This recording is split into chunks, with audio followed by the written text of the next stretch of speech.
Hello and greetings, beautiful people of the interwebs, of the YouTubes, all that jazz. Ooh, look at this. It's me, Camille Talicia, Goddess Cami, back with session 3 of the Law of One, another Law of One video. And yes, for the record, I have now recorded the first 3 videos in the same shirt because it's the same night. Because, again, when you start something, when you want to start something, sometimes you just got to do it so that it's done. And then, go from there. So I needed to get started and I didn't want to make any more excuses. If you like my shirt though, BT Dubs, this is from my The Vibes Are Good collection. This was actually not planned. I just had this shirt on earlier for some other recording. And then I said, let me get with this, let me start this series. Let me start the recordings.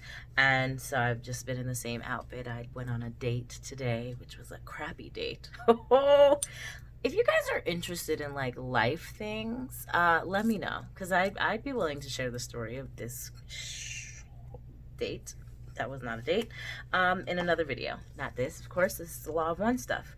Okay, so we are into session 3. In session 1, we met Ra. We got a little bit of info about them.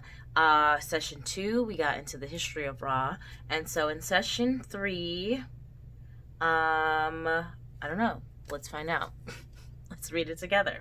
I'm trying to think if there's anything. Oh, housekeeping. Of course, if you're not already a part of this fantastic iGoddess community, subscribe, turn on your notifications so you know when the videos come out. Like this video so that the people will see it, we'll get some love, we'll get some play. And you know what? I just remembered that I forgot to show you guys the pictures in the last video. And so I'm gonna pull them up now so you can see.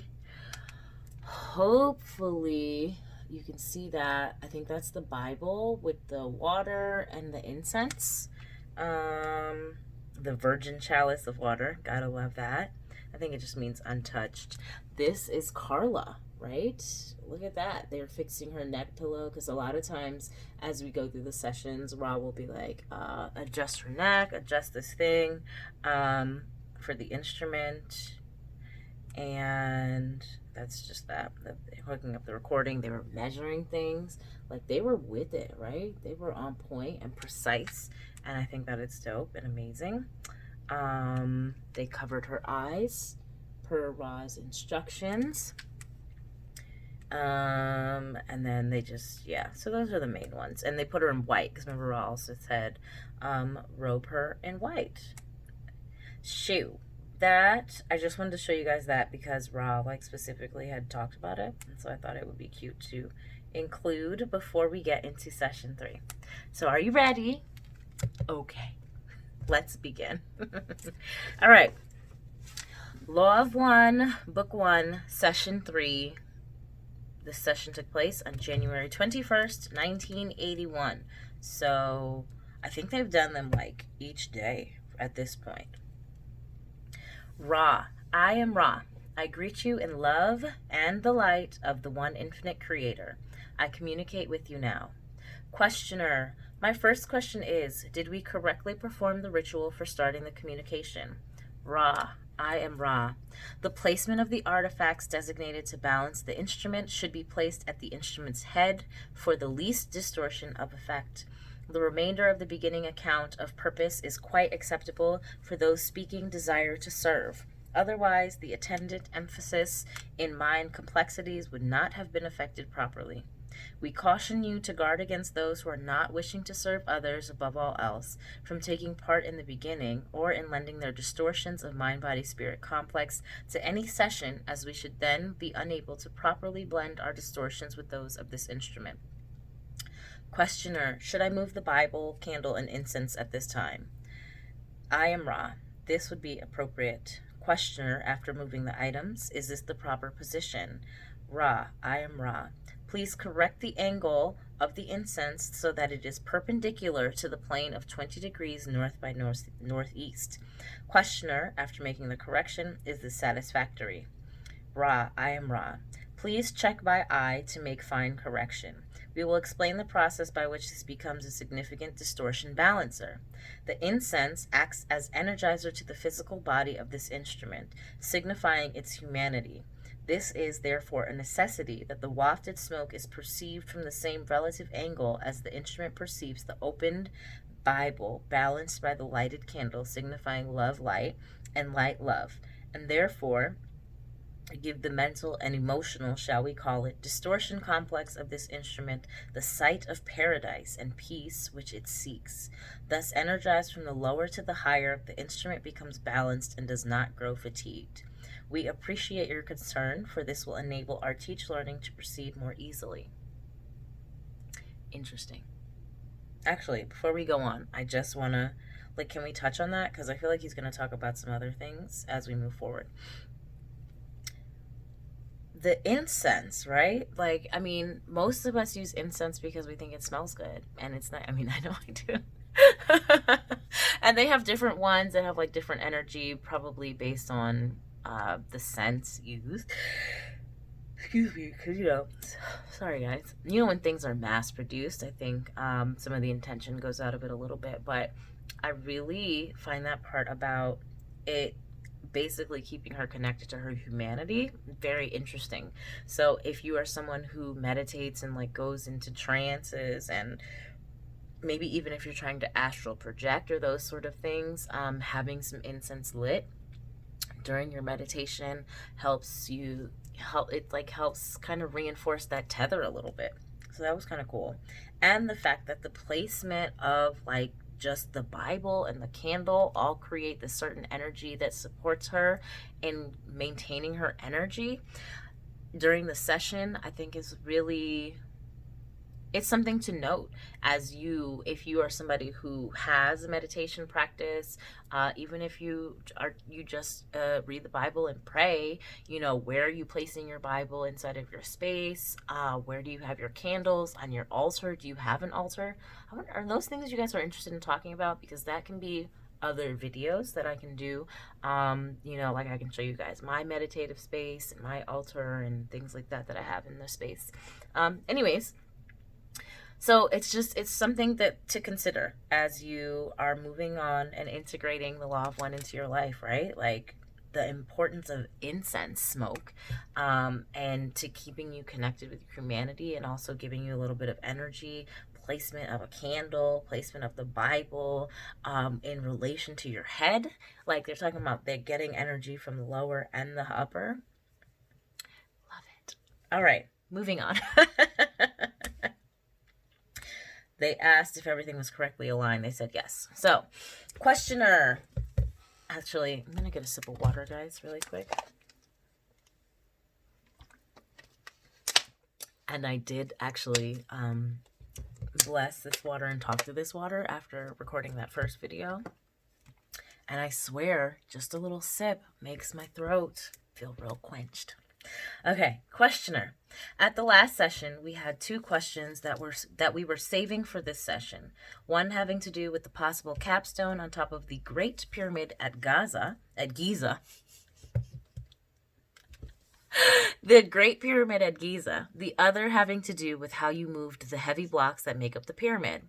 I know these questions are of no importance with respect to the law of one, but it was my judgment, and please correct me if I'm wrong, and make the necessary suggestions, that this would provide an easy entry for those who would read the material that will eventually become a book. We are very grateful for your contact, and will certainly take any suggestions as to how we should receive this information. Ra, I am Ra. I will not suggest the proper series of questions. This is your prerogative as free agent of the law of one, having understood that our social memory complex cannot effectually discern the distortions of the societal mind-body-spirit complex of your peoples. We wish now to fulfill our teach learning honor responsibility by answering what is asked. This only will suffice, for we cannot plumb the depth of the distortion complexes which infect your peoples. The first question, therefore, is the capstone. We iterate the unimportance of this type of data. The so-called Great Pyramid had two capstones. One was of our design and was of smaller and carefully contrived pieces of the material upon your planet, which you call granite. This was contrived for crystalline properties and for the proper flow of your atmosphere via a type of what you would call chimney. At a time when we as a people had left your density, the original was taken away and a more precious one substituted. It consisted in part of a golden material. This did not change the properties of the pyramid, as you call it, at all, and was a distortion due to the desire of a few to mandate the use of the structure as a royal place only. Do you wish to query further upon this first question? Questioner, what did you mean by chimney? What was its specific purpose? Ra, I am Ra. There is a proper flow of your atmosphere which, though small, freshens the whole of the structure. This was designed by having airflow ducts, as this instrument might call them, situated so that there was a freshness of atmosphere without any disturbance or draft. How were the blocks removed? Questioner, how were the blocks removed? Ra, I am Ra. You must picture the activity within all that is created. The energy is, though finite, quite large compared to the understanding distortion by your peoples. This is an obvious point well known to your people, but little considered.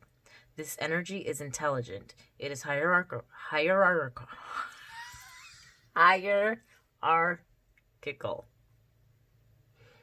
Much as your mind-body-spirit complex dwells within a hierarchy of vehicles and retains, therefore, the shell or shape or field and the intelligence of each ascendingly intelligent or balanced body, so does each atom of such a material as rock. When one can speak to that intelligence, the finite energy of the physical or chemical rock body is put into contact with that infinite power which is resident in the more well-tuned bodies, be they human or rock. With this connection made, a request may be given. The intelligence of infinite rockness communicates to its physical vehicle, and that splitting and moving, which is desired, is then carried out through the displacement of the energy field of rockness from infinity to a dimension which we may conveniently call simply infinity. In this way, that which is required is accomplished due to a cooperation of the infinite understanding of the Creator indwelling in the living rock. This is, of course, the mechanism by which many things are accomplished, which are not subject to your present means of physical analysis of action at a distance. Questioner, I am reminded of the statement, approximately, that if you had faith to move a mountain, the mountain would move. This seems to be approximately what you were saying, that if you are fully aware of the law of one, you would be able to do these things. Is that correct? Ra, I am Ra. The vibratory distortion of sound, faith, is perhaps one of the stumbling blocks between those of what we may call the infinite path and those of the finite proving understanding. Proving/understanding. Sometimes if you hear me do that like 2-word thing, sometimes it's because that's how they are they're using like that time space mind body complex, like it's written with a slash in between, a diagonal slash, and so they were saying they're proving/understanding. So, you are precisely correct in your understanding of the congruency of faith and intelligent infinity. However, one is a spiritual term, the other more acceptable perhaps to the conceptual framework distortions of those who seek with measure and pen. Question, then if an individual is totally informed with respect to the law of one and lives the law of one, then such things as the building of the pyramids by direct mental effort would be commonplace. Is that what I'm to understand? Ra, I am Ra. You are incorrect in that there is a distinction between the individual power through the law of one and the combined or societal memory complex, mind, body, spirit understanding of the law of one. In the first case, only the one individual, purified of all flaws, could move a mountain. In the case of mass understanding of unity, each individual may contain an acceptable amount of distortion, and yet the mass mind would move mountains. The progress is normally from the understanding which you now seek to a dimension of understanding which is governed by the laws of love and which seeks the laws of light. Those who are vibrating with the law of light seek the law of one. Those who vibrate with the law of one seek the law of foreverness. We cannot say what is beyond this dissolution of the unified self with all that there is, for we will seek to become all that there is, and still are we Ra. Thus our paths go onward. Questioner, was the pyramid then built by the mutual action of many? Ra, I am Ra. The pyramids which we thought built, again, that was a slash, were constructed thought forms created by our social memory complex. Questioner, then the rock was created in place rather than moved from someplace else. Is that correct? I am Ra. We built with everlasting rock the Great Pyramid, as you call it. Other of the pyramids were built with stone moved from one place to another. Questioner, what is everlasting rock? Ra, I am Ra. If you can understand the concept of thought forms, you will realize that the thought form is more regular in its distortion than the energy fields created by the materials in the rock, which has been created through thought form, from thought to finite energy and beingness in your, shall we say, distorted reflection of the level of the thought form. May we answer you in a more helpful way? Yes, please. Questioner, this is rather trivial, but I was wondering why the pyramid was built with many blocks rather than creating the whole thing as one form created at once. Ra, I am Ra. There is a law which we believe to be one of the more significant primal distortions of the law of one. That is the law of confusion. You have called this the law of free will. We wish to make a healing machine or time-space ratio complex which was as efficacious as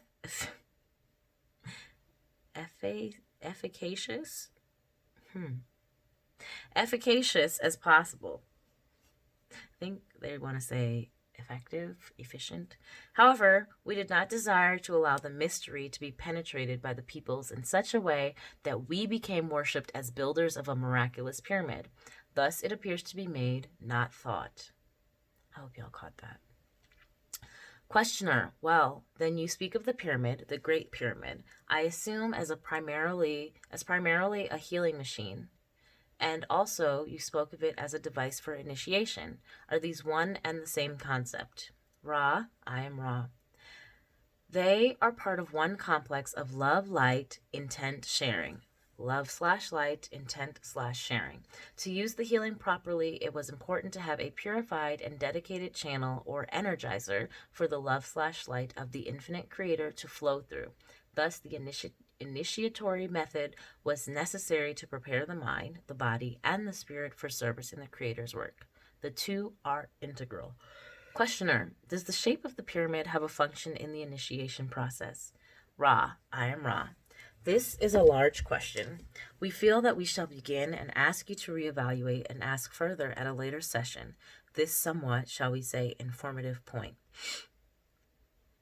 To begin, there are two main functions of the pyramid in relation to the initiatory procedures. One has to do with the body. Before the body can be initiated, the mind must be initiated. This is the point at which most adepts of your present cycle find their mind-body-spirit complexes distorted from. When the character and personality that is the true identity of the mind has been discovered, the body then must be known in each and every way. Thus, the various functions of the body need understanding and control with detachment. The first use of the pyramid, then, is going down into the pyramid for purposes of deprivation of sensory input so that the body may, in a sense, be dead and another life begin. We advise at this time any necessary questions and a fairly rapid ending of this session. Have you any query at this time space? Questioner, the only question is there anything that we have done wrong or that we could do to make the instrument more comfortable? Ra, I am Ra, we scan this instrument. This instrument has been much aided by these precautions. We suggest only some attention to the neck, which seems in this body distortion to be distorted in the area of strength/weakness. More support, therefore, to the neck area may be an aid. Questioner, should we have the instrument drink the water from the chalice behind her head, or should we have her drink from another glass after we charge it with love? Ra, I am Ra. That and only that chalice shall be the most beneficial, as the virgin material living in the chalice accepts, retains, and responds to the love vibration activated by your beingness. I am Ra. I will now leave this group rejoicing in the power and peace of the one creator. Adonai. I don't know why I snapped. Okay, guys, that was session 3. And we got a little bit more about the rocks. Interesting, yes. And also started talking about the pyramids. Well, no, they talked about the pyramids. Obviously, this was all pyramids. I meant the purpose of the pyramids. So let's get into the beginning. The capstone. First of all, the distortion, and I've started, after reading this, I start using some of their terminology a little bit more. But the first thing they're talking about is that the capstone was initially granite, and then the folks decided that, oh no, this is for the royals only, so we're going to put gold at the top because gold is for royalty. And I feel like that is one of the things that religion has done when it gets, okay, instead of distorted, we'll say perverted. And I don't mean like in a gross way, just perverted in that it's not the initial meaning for it, because distortion is used so much in this that I'm like, I don't want to create any confusion. So like the law of one was perverted through religion and became like a hierarchical power system. And you can see that here with they're talking about the pyramids, and they made something that was for any of the people, all of the people, to be initiated, activated, crystalline, healed, so that they can help everybody else and be of service to everybody else. And instead they're like, oh no, this is for the royals only. Wild, right? Anyways, and again, no right or wrong, just unfortunate. Oh, my tablet is dying, so this will be the last video that I make in this shirt tonight. Okay. The chimney. Okay, another thing I wanted to know, atmosphere. I believe they're talking about air here, because they're saying the flow of your atmosphere. So I think they're just talking about what we breathe in, the oxygen carbon dioxide mix. That is our atmosphere. Okay,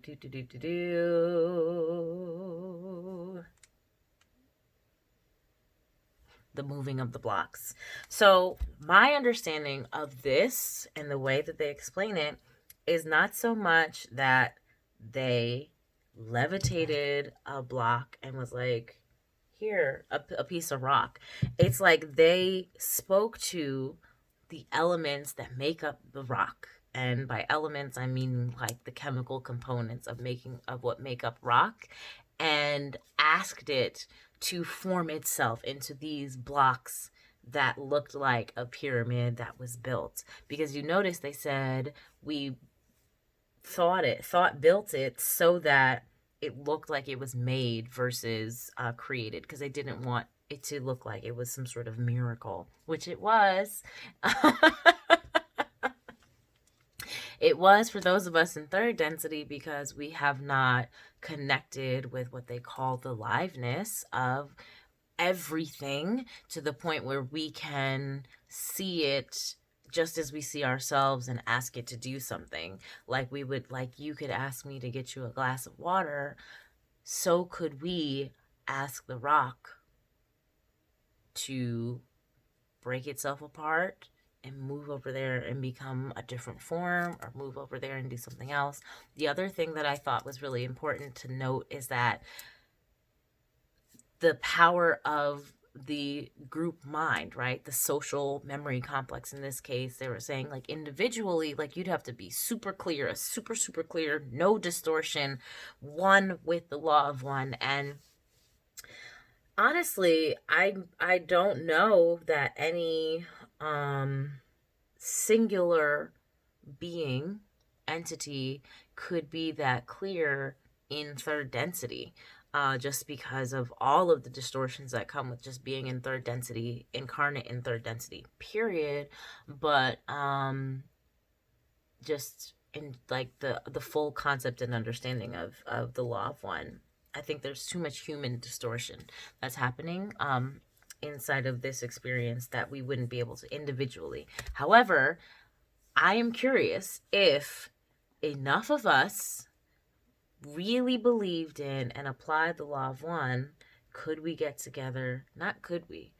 What could we get together and do? Things to think about. Anyways, so it took the entire social memory, or a lot of the social memory complex of Ra,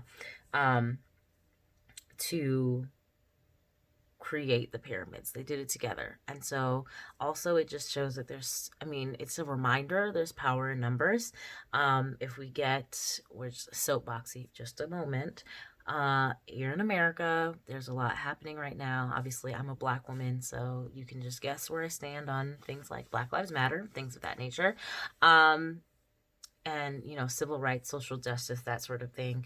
And the reality is like, if we want to see change, period, if we all came together and saw each other as one. And honestly, I don't just mean Democrats or Black people or just white people or anything like that. Like, if Americans could get back to the space where we are willing to find common ground with one another, find points of relation, find the ways in which we are looking at the same thing differently, or we want the same thing but we are speaking it differently, and because we're using different words, different terminology, or we are thinking that we're only seeing it from one way. Like, if everybody wants a prosperous America, but you think the only way to prosperity is through 100% capitalism, and I think the only way to prosperity is through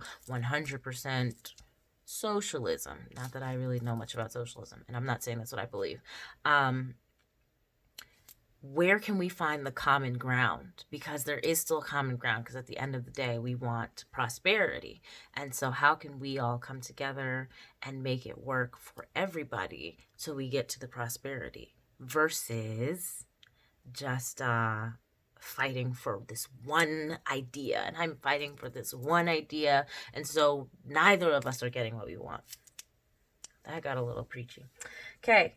Not preachy, just soapboxy. We're talking about law of one here. Okay. Also, the conversation about faith. They were saying faith. It's interesting because faith is supposed to indicate what they're saying here, like infinity, the creator and all of that. But there's something about it that is, there's like, maybe it's the way it's used in our language, but it's like they're saying that there's something about it that also creates this finiteness, which means that there's a limit on it versus unlimited. And so I think that that's very interesting. I wish they had gotten into that a little bit more, but they were saying in the grand scale of things, like, yes, having faith, like the belief, would be what would allow you to move mountains as a group. This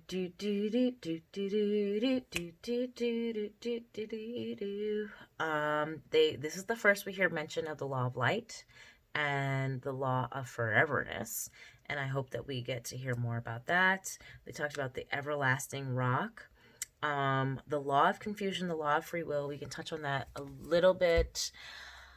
Free will, the law of free will is essentially like that the higher density beings, they can't come in and do anything that would be an imposition on our free will. Let me rephrase that. I'm going to say something that you won't necessarily understand as yet because it hasn't been explained. Higher density beings that are of service to others cannot come in and do anything that would impose on our free will without shifting their polarization towards service to self. And like, there's going to be a whole lot more about this, but Ra, as a social memory complex, is polarized to service to others. So everything that they're doing is in ways that they can be of service to the other self, because of course you're still me, I am you, because we are one, but right now you are in distortion as other. And so in serving others, I allow you to make your own choices. And so you'll see like they won't offer certain information because it will impose on free will. They won't, like when they asked the thing about helping Carla in session 2 and like what they could do better, they were like, we're glad you asked because we couldn't just tell you to do this, but now that you've asked us for this information, we can give it to you, we can share it with you, and now you can do it, so she'll be more comfortable. And so the other side is service to self, in which you're really in that polarization, you're focusing on doing everything to make yourself feel better, give yourself more power. They'll get more into it because, again, ultimately everything is service to self. But this, in service to self, they can and do try to impose on free will to enslave other entities, souls, that sort of thing. And so we're going to get all into that. It's a lot. So that's the law of free will. Now, the law of confusion, if I'm not mistaken, and I hope there'll be clarity on this in here, but I believe the law of confusion is the one of third density, in which we come in and we forget. That might not be the same thing. All right, don't even worry about that. We'll get into that because I feel like I'm lying. So, but we have the law of free will, which that one I just explained. So the healing machine, excuse me, that was the pyramids.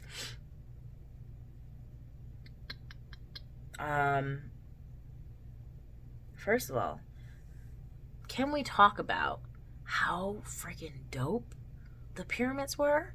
Like, it was a sensory deprivation sensory deprivation tank. Not a tank. It was a whole freaking building that allowed your mind to be activated.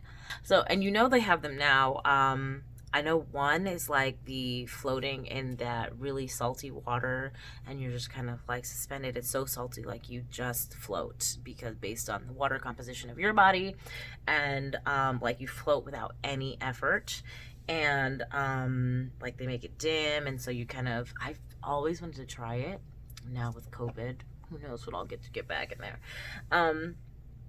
But yeah, like saying that how powerful that is to really activating your mind and allowing your mind to open up to, I guess, maybe understanding everything that it's capable of, which is so interesting. And that really the body is just like a suit, a soul suit, soul casing. So we'll learn more about the pyramids in the next session, because I think they're going to continue that conversation. The last thing I wanted to just share is that you may have noticed some of this already, but as a higher density being, as I was saying, that as a social memory complex, right, Ra, all of the souls communicate telepathically. And so it appears, I believe, Ra has that ability even through channeling, because they'll say things like, we're scanning your mind. Like they were saying, we're scanning the instrument to see how her body's doing. Obviously, they're using her as the instrument, so they have a lot more access. But when they are talking about things, like in the last one, they were making reference to a nickname that they pulled from whichever questioner that was his mind, in reference, because they were basically saying, like, when you call, I'm pretty sure they were probably talking about Carla. So it's like, if you call Carla Car, there's more love in you calling her Car than there would be in you calling her Carla, because the nickname comes from a place of affection. So anyways, they pulled that from their mind, like scanning it. And so it's just something to note, because you'll find that they will do that. Like they'll ask, like, hey, are you familiar with such and such? And they're like, we scan your mind. Now we are. Go ahead, ask us what you will for the answer. And so yeah, so you'll notice the telepathy at play. All right, this is session 3, another 30-minute video.